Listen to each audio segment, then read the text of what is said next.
Il est là.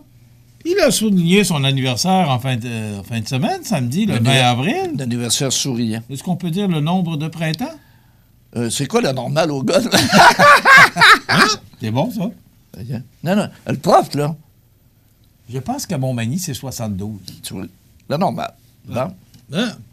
Et comment on se sent? J'ai jamais joué ça. Comment on se sent? Très bien. Ça n'a pas changé grand-chose. Pas tout. Non. Ben, je rajeunis, je pense. Je suis reparti sur l'autre bord. Mon vieux père disait toujours, en vieillissant, tu retombes en enfant. Moi, ça fait une couple d'années que c'est reparti. Une dizaine d'années que c'est reparti. OK. De quoi tu nous parles de ce matin? D'abord, un sujet d'actualité. Dick Rivers. Ouais. Écoute, on a appris ça juste un peu avant d'entrer en onde, là. C'était quoi son groupe? Les Chats sauvages. Puis, il était-tu bon? Ah oui. Pourquoi il s'appelait Dick Rivers? C'était à cause d'Elvis Presley. Et voilà. Quels sont les autres chanteurs qui ont changé de nom, qui ont pris des noms anglais dans ces années-là, 60? Mon Dieu, ça, par exemple, je pourrais pas te répondre. Hey, t'es supposé de connaître la musique, t'es supposé d'être bon. Oui, mais non, là, tu m'en demandes trop, je sais pas. Ben, Johnny Hallyday, il est connu un petit peu, là. Oui. Dans cette gang-là, il a changé de nom, lui aussi. Johnny Hallyday, ça fait 2 ans qu'il est décédé. Et voilà. Lui aussi, dans 70 ans. Ouais, t'as pas son nom? Johnny Hallyday, j'ai aucune idée. Ah, OK. Puis l'autre, c'était qui, l'autre groupe populaire? Ah, écoute... Michel. Eddie Mitchell. You know Eddie Mitchell? Ben oui. C'était quoi son groupe? Non, je sais pas. Oh, là, je suis déçu. Là. Je pense que je m'en vais. Là. Hey, son groupe, voyons, les Chaussettes Noires. Ça te dit rien? Oui, vaguement, mais... Hey! Non, mais... Ça va bien quand tu travailles avec Internet. Non, j'avais tout ça dans ma tête de matin. Tu l'as préparé, ton émission, avant de donner Moi, j'ai pris des notes, c'est normal. Moi, je suis pas au courant. Là. C'est normal, je travaille avec quelqu'un qui n'a pas de mémoire. Non. Hey. Les Chaussettes Noires, ça me dit de quoi, mais Eddie c'est Mitchell. pas plus. Ben oui, mais ce qui est drôle, là... Pour l'avoir déjà entendu, mais sans toute plus. cette gang-là, des années 60, Elvis montait, ils ont tous changé de nom, ils ont pris des noms anglais. Comme Eddie Mitchell, il a 77 ans, là, présentement. Il est au monde en 42. Puis, les Chaussettes Noires, ça a pogné à Tabarnak, c'était populaire en France. Et toute cette gang-là, là, qui les a ressuscités dans les années 2000? Qui a failli les ressusciter? Je te dis Adamo, pas mal dans cette batch-là. Ah, OK, oui, avec le lait, là. Bon, voilà, la Fédération des producteurs laitiers du Québec les a ressuscités. Et pensez à Adamo, là, il a fait un album, ça a été un hit vendu à... C'est ma vie, là. Et voilà. Ce qui est drôle, c'est qu'ils ont ressuscité Adamo, puis les ventes de lait n'ont pas monté. C'était la pire, à peu près, campagne de publicité. Les ventes de lait ont stagné, puis Adamo a fait ça. Et là, par après, ils ont lâché ça. Ils ont dit, c'est bien beau, là. Et même Dick Rivers a ressuscité. Il est venu au Capitole 2 fois de suite dans ces années-là. C'est pas des farces, là. Écoute, il est venu au festival d'été. Ça fait longtemps. Ça doit faire une dizaine d'années, si c'est pas plus. Et j'étais avec mon frère. Puis là, on avait été voir The Ventures. Tu te souviens du groupe The Ventures? Non, mais moi, je suis pas dans la musique, moi. Non, mais les spécialistes de la guitare dans les années 60, 70, oui. Écoute, nous autres, voir The Ventures. Puis je te dirais qu'on a été un peu déçus parce que, bon, les gars étaient âgés. Il faut se rendre à l'évidence. Il y en a qui vieillissent mal, hein? Bon. Mais après, The Ventures, c'était Dick Rivers. Fait que là, on se regarde et on dit, ouais, ben, est-ce qu'on s'en va ou... Écoute, le show. Ben oui. Il nous a donné tout un spectacle. Oui. Moi, je te dis, mon frère et moi, on a dit, ouais, ben c'est meilleur que The Ventures. Mais franchement, là, il avait peut-être, je sais pas, début de la soixantaine, là, et tout un show rénal. Ce gars-là était animé sur la scène. Il imitait un peu Elvis, là, parce qu'il donnait un peu le style. C'est son Elvis, beat, ben oui. Est-ce qu'il avait sa cigarette? Hein? Oh, ça, je me souviens pas, là. Mais on avait vraiment été éblouis et épatés par la qualité du spectacle qu'il avait donné sur une des scènes du Festival d'été. Parce que quand tu regardes Dick Rivers, selon moi, c'est lui qui ont pris pour dessiner Lucky Luke. Il ressemble à Lucky Luke, la même auditoire, c'est sa cigarette. Non, mais, tu sais, là. Et moi, sa gang-là, je les ai... C'est une légende qui s'éteint ce matin. Moi, je les ai aimés pour une raison très simple. Johnny va nous mettre peut-être la musique tantôt, là, mais juste avant. Dans les années 65-66, moi, j'étais au Collège classique de Rimouski, au séminaire de Rimouski. Puis, j'aimais ça m'organiser. T'en rappelles-tu des JOC, des Jeunesses ouvrières catholiques? Ben, il y avait toujours des soirées de Père danse. était un des... Les samedis soirs et les dimanches soirs, il y avait des soirées de danse, soit à Saint-Robert ou bien au centre civique à Rimouski.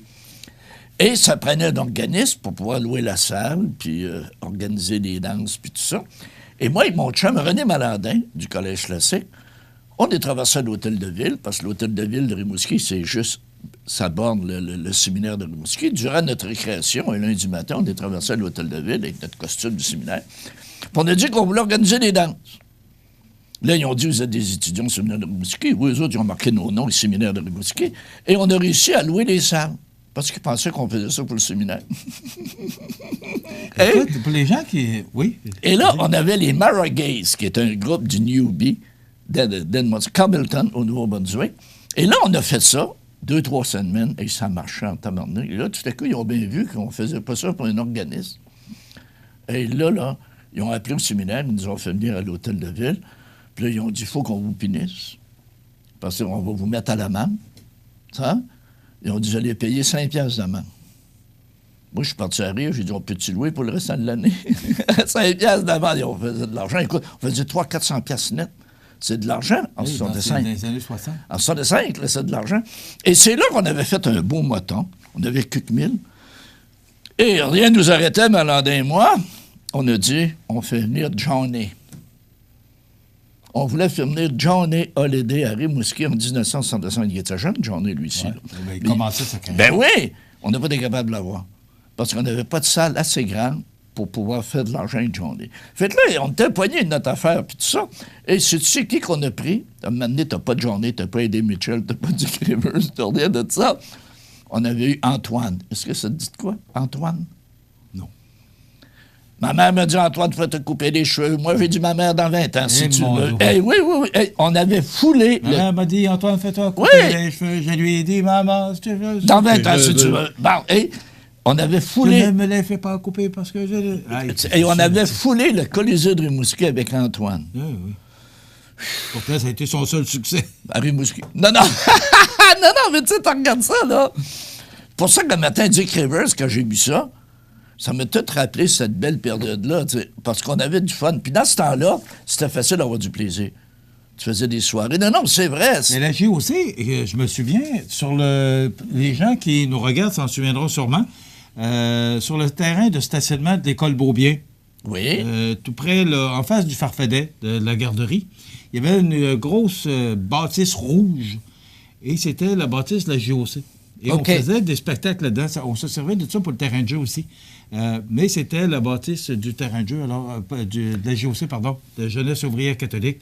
Et on faisait de la musique là-dedans, des orchestres, puis...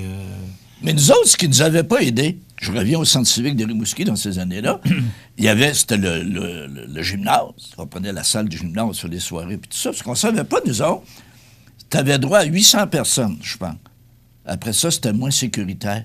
On était 1000 personnes dans ça. Et là, la police est arrivée, puis ils n'ont pas compté, mais ils ont bien vu qu'il y avait trop de monde. Puis tout ça, là, ça a amené des problèmes. L'appât du gain, comme on dit. L'appât du gain. Non, mais c'est une belle période dans ta bande. Mais c'est une belle époque. Dick Rivers, c'est encore une fois une époque, une partie de l'époque, de cette belle époque-là. Oui, puis les JOC aussi, en plus des soirées de danse, il y avait des soirées de concerts où tu avais des gens qui imitaient des chanteurs. Et ça pognait dessus, ça. Tu sais, tu avais des gens qui chantaient les chansons de Dick Rivers, les chansons, puis ils se prenaient pour eux autres. Comme Dick Rivers se prenait pour Presley, eux autres, ils se prenaient pour Dick. Non. Mais ça pognait en tabarnouche. On foulait des salles avec ces affaires-là. Aujourd'hui, pas de but. Bon. OK. Alors, tes trouvailles ce matin. On va réveiller John. Hey! Tu vois-tu, mon ami, là, avec 50 piastres d'épicerie, en 98, tu foulais le panier. En 2006, le panier était moitié vide. Et en 2019, tu mets un paquet de gomme. non, mais c'est ça pareil, oui ou non? Oui. Et moi, je me rappelle, en 1962, à l'épicerie où je travaillais, à Rimouski, sur M. Robert, tu avais des familles, là, en 1962, la famille Boucher, je pense qu'il était 12.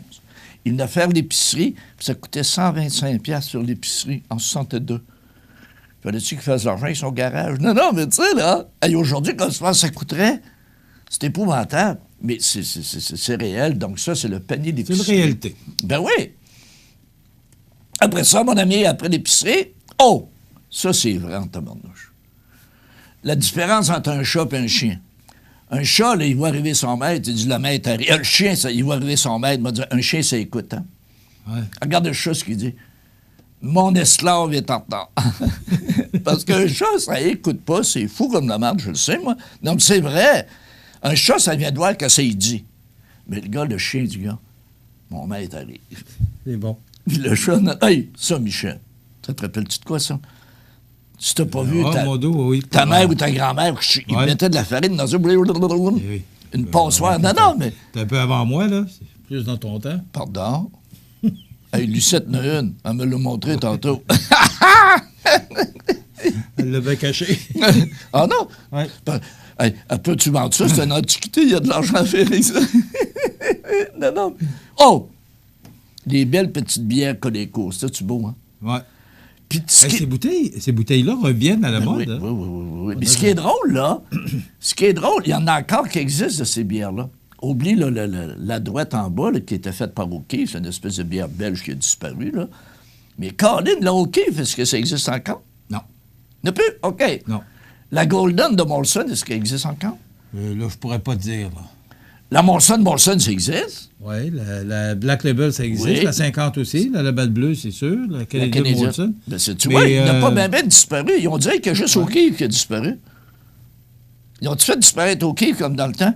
Ils avaient fait disparaître d'or. D'or, la bière qui tue. T'en rappelles-tu? Il y en a qui disaient la DA. Basse-Ville à Québec, c'est de la DA. Haute-Ville de Québec, c'est de la d'or. Non, on mélange pas les affaires. Donc, les petits gars de la Basse-Ville qui montaient dans les bars en haut, les petites filles, là, ils demandaient une DA, t'en pitch en bas. OK, là? Okay. Puis les petits gars de la Haute-Ville qui descendaient voir les petites filles, il y a des petites filles dans la Basse-Ville, ils demandaient une d'or, les gars de la Basse-Ville disaient, ah oui, non, la DA puis de la d'or, c'est pas pareil. Il nous reste 2 minutes, prof. Bon, ben là, hey, ça, j'ai mis ça pour toi, en souvenir. Ouais. Mais là, ça fait pas 21 saisons, ça fait 24 saisons qui sont plus là. As-tu encore de l'espoir, mon Non, hein? Non, je veux plus d'espoir. Tant que Batman va être là, je n'ai plus d'espoir que les Nordiques vont revenir. Parce que j'ai l'impression, moi, que le Canada, même, il aurait, je vais le dire au conditionnel, oui. Il aurait dit qu'on n'était pas prêt de revoir la Coupe Stanley au Canada. Il aurait dit. OK? Parce que je ne l'ai pas entendu.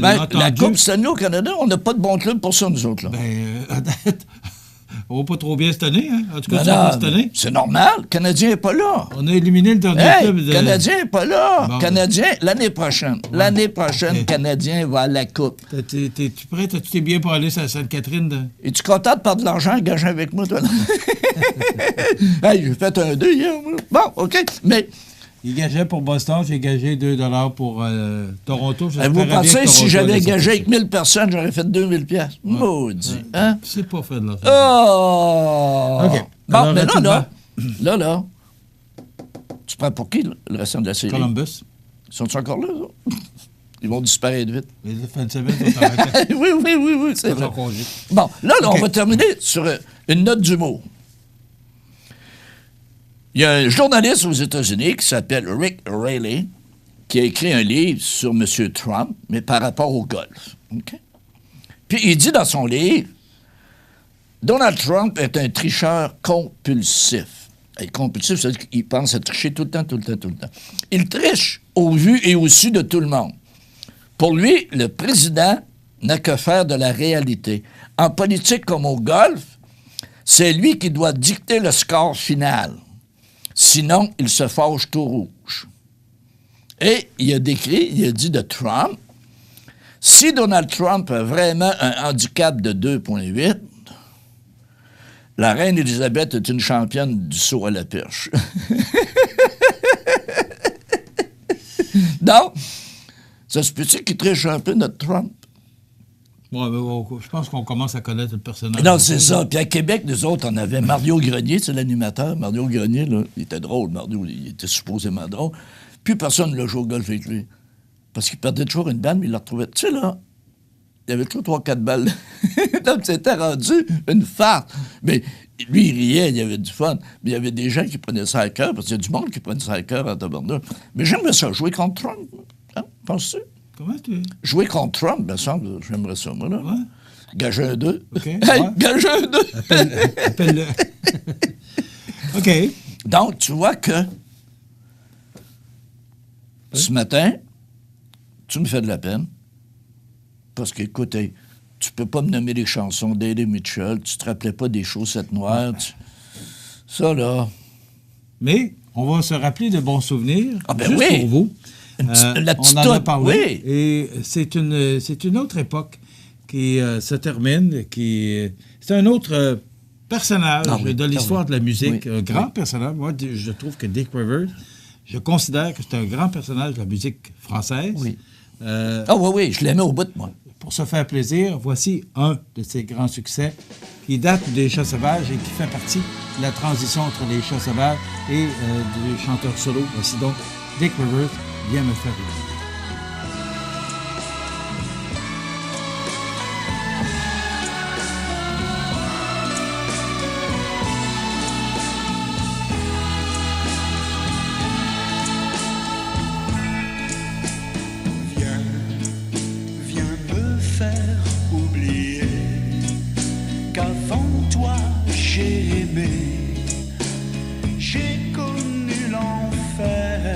Ces tourments, j'ai tant souffert de l'amour avant toi.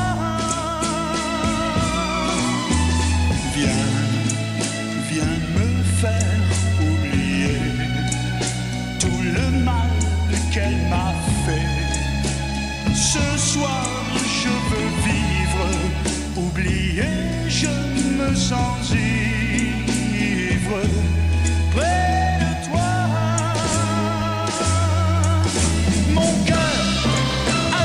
Peine, tu veux de lui, prends-le, il est à toi. Mes lèvres n'ont plus dit je t'aime. Depuis tant de jours, elles retirent pour toi. Ces mots, un peu fous.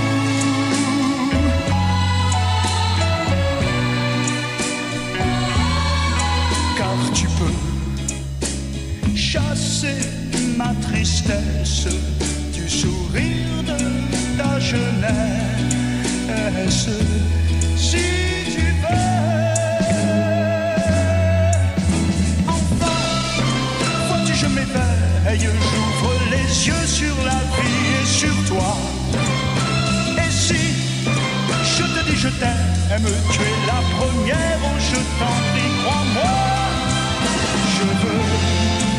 Je veux oublier qu'avant toi, j'ai aimé tant pis.